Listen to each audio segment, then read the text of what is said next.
So the first month of the year is coming to an end, which means we're getting brand new leaks and rumors about the iPhone 12 and the iPhone SE 2. Hey guys, what's going on? It's your boy Majora boy and welcome back to another video. In today's video, I'll be telling you guys all about the brand new leaks and rumors regarding the upcoming iPhones. So without any further wait, let's roll the intro and then let's get right into it.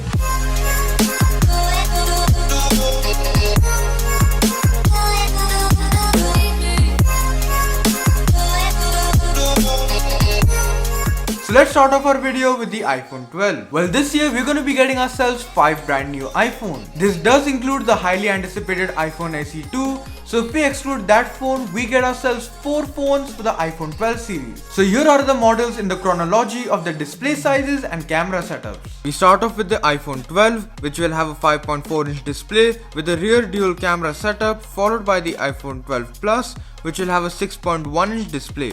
This phone will also have a rear dual camera setup. Coming to the pros, we have the iPhone 12 Pro, which will be having a 6.1-inch display size, just like the non-Pro 12 Plus. But unlike the 12 Plus, this phone doesn't have a rear dual camera setup. Instead, it has a triple camera setup. And the last phone of this series is the iPhone 12 Pro Max, which will be having a 6.7-inch display with a rear triple camera setup. Now, one thing that all of these phones will have in common is that all of them will be having OLED panels. But that's not all. The new phones will also be having ProMotion technology in them, which means that the screens will be having a refresh rate of 120Hz, which is just insane in my opinion. Not only will this make the phone feel more smoother and responsive on a day-to-day basis, but it will also enhance the gaming experience of competitive games like PUBG Mobile, COD Mobile and Fortnite Mobile, which will be able to utilize the screen for displaying higher frame rates. Now there is one problem that is always associated with high refresh rate displays, and that is the battery.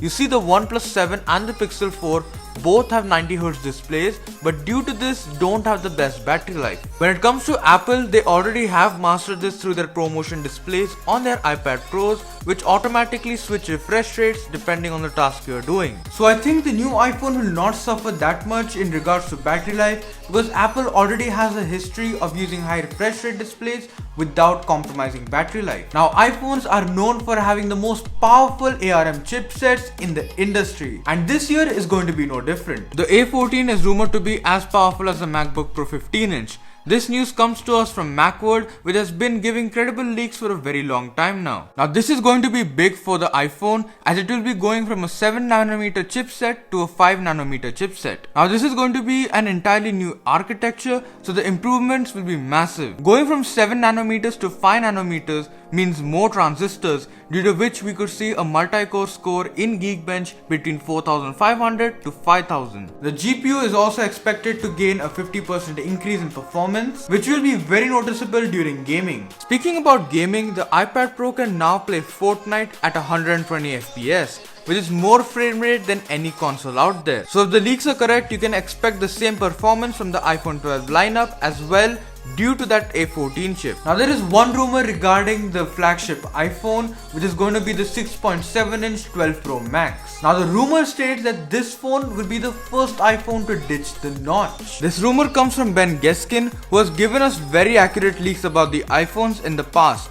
Now in his design renders, the 6.7-inch iPhone will be having the Face ID tech and the selfie camera embedded in the top bezel. In my opinion, this is highly unlikely to happen. Knowing how thin the bezels of the Pro series iPhone are, this is physically impossible, unless they make the bezels a bit thicker on the Pro Max, just like the regular 11. There is one way in which Apple can get rid of the notch, and that is through an in-display camera. So basically how this technology works is that the front-facing camera is placed under the display, and when you need to use the front-facing camera, the display portion above the camera becomes slightly transparent, allowing the camera to see you, but at the same time you can't see the camera. And once you're done using the camera, the display portion loses its transparency and seamlessly merges back into the display. Now this technology has been used in prototype phones of Xiaomi and Oppo. So this technology is not just a concept but a reality. So if Apple wants to, they can actually implement this in their upcoming flagship iPhone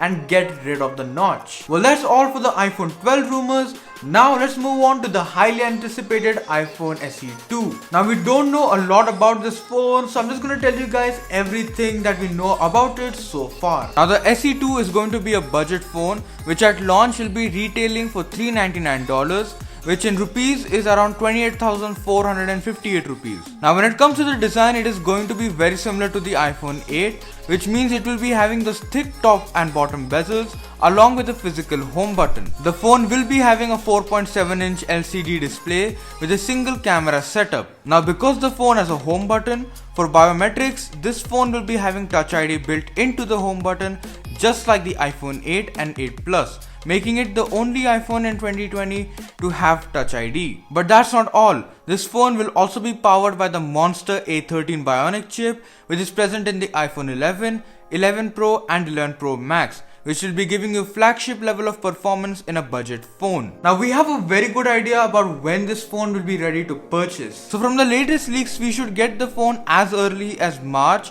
as the phones will be entering mass production in the month of February. Well guys, that's all for today. Tell me down in the comments below what do you guys think about the iPhone 12 and the iPhone SE 2. If you liked this video, then please give a big fat thumbs up on it. But if you loved it, then please subscribe to the channel. Also don't forget to hit the bell icon so that you'll get a notification whenever I upload a new video. And as always, this is your boy Majora boy signing off for today, and I'll see you in the next one.